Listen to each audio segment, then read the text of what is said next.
दुर्गा सप्तशती का 12वां अध्याय। मैं 3 नेत्रों वाली दुर्गा देवी का ध्यान करती हूँ। उनके श्री अंगों की प्रभा बिजली के समान है। वे सिंह के कंधे पर बैठी हुई भयंकर प्रतीत होती है। हाथों में तलवार और ढाल लिए अनेक कन्याएं उनकी सेवा में खड़ी है। वे अपने हाथों में चक्र, गदा, तलवार, ढाल, वाण, धनुष, पाश और तर्जनी मुद्रा धारण किए हुए हैं। उनका स्वरूप अग्निमय है तथा वे माथे पर चंद्रमा का मुकुट धारण करती है। देवी बोली, देवताओं जो एकाग्रचित होकर प्रतिदिन इन स्तुतियों से मेरा स्तवन करेगा, उनकी सारी बाधाओं मैं निश्चय ही दूर कर दूंगी।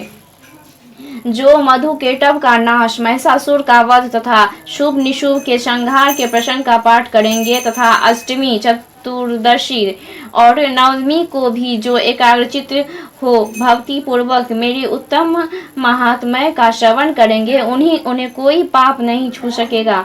उन पर पाप जनित आपत्ति भी नहीं आएगी। उनके घर में कभी दरिद्रता नहीं होगी तथा उनको कभी प्रेमी जनों के बिछोह का कष्ट भी नहीं भोगना पड़ेगा। इतना ही नहीं, उन्हें शत्रु से, लुटेरों से, राजा से, शस्त्र से, अग्नि से तथा जल की राशि से भी कभी भय नहीं होगा। इसलिए सबको एकाग्रचित होकर भक्ति पूर्वक मेरे इस महात्म्य को सदा पढ़ना और सुनना चाहिए। यह परम कल्याणकारक है। मेरा महात्म्य महामारी जनित समस्त उपद्रवों तथा आध्यात्मिक आदि तीनों प्रकार के उत्पादों को शांत करने वाला है। मेरे जिस मंदिर में प्रतिदिन विधि पूर्वक मेरी इस महात्म्य पाठ किया जाता है, उस स्थानों को मैं कभी नहीं छोड़ती। वहाँ सदा ही मेरी सन्निधान बना रहता है।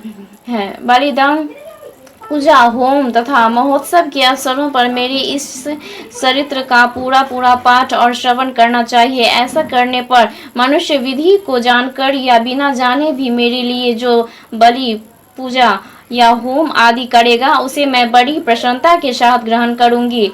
शरतकाल में जो वार्षिक महापूजा की जाती है, उस अवसर पर जो मेरे इस महात्म्य को भक्ति पूर्वक सुनेगा, वह मनुष्य मेरे प्रसाद से सब बाधा से मुक्त तथा धन धान्य एवं पुत्र से संपन्न होगा। इसमें तनिक भी संदेह नहीं है। मेरे इस महात्म्य, मेरे प्रादुर्भाव की सुंदर कथाएं तथा युद्ध में किए हुए मेरे पराक्रम सुनने से मनुष्य निर्भय हो जाता है।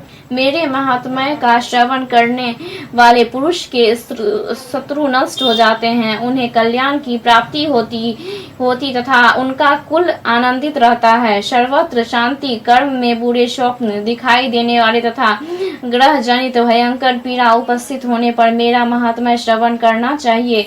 इससे सब विघ्न तथा भयंकर ग्रह पीड़ाएं शांत हो जाती है और मनुष्य द्वारा देखा हुआ दुःस्वप्न शुभ स्वप्न में परिवर्तित हो जाता है। बाल ग्रहों से आक्रांत हुए बालकों के लिए यह महात्म्य शांति कारक है तथा मनुष्यों के संगठन में फूट होने पर यह अच्छी प्रकार मित्रता करने वाला होता है। यह महात्म्य समस्त दुराचारियों के बल का नाश करने वाला है।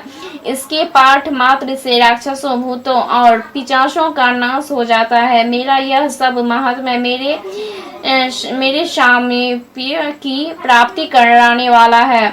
पशु, पुष्प, अर्घ्य, धूप, दीप, गंध आदि उत्तम सामग्रियों द्वारा पूजन करने से, ब्राह्मणों को भोजन कराने से, होम करने से, प्रतिदिन अभिषेक करने से, नाना प्रकार के अन्य भोगों का अर्पण करने से तथा दान देने आदि से 1 वर्ष तक जो मेरी आराधना की जाती है और उससे मेरी जितनी प्रशंसा होती है, उससे मुझे जितनी प्रसन्नता होती है, उतनी प्रसन्नता मुझे इस उत्तम चरित्र का एक बार श्रवण करने मात्र से हो जाती है।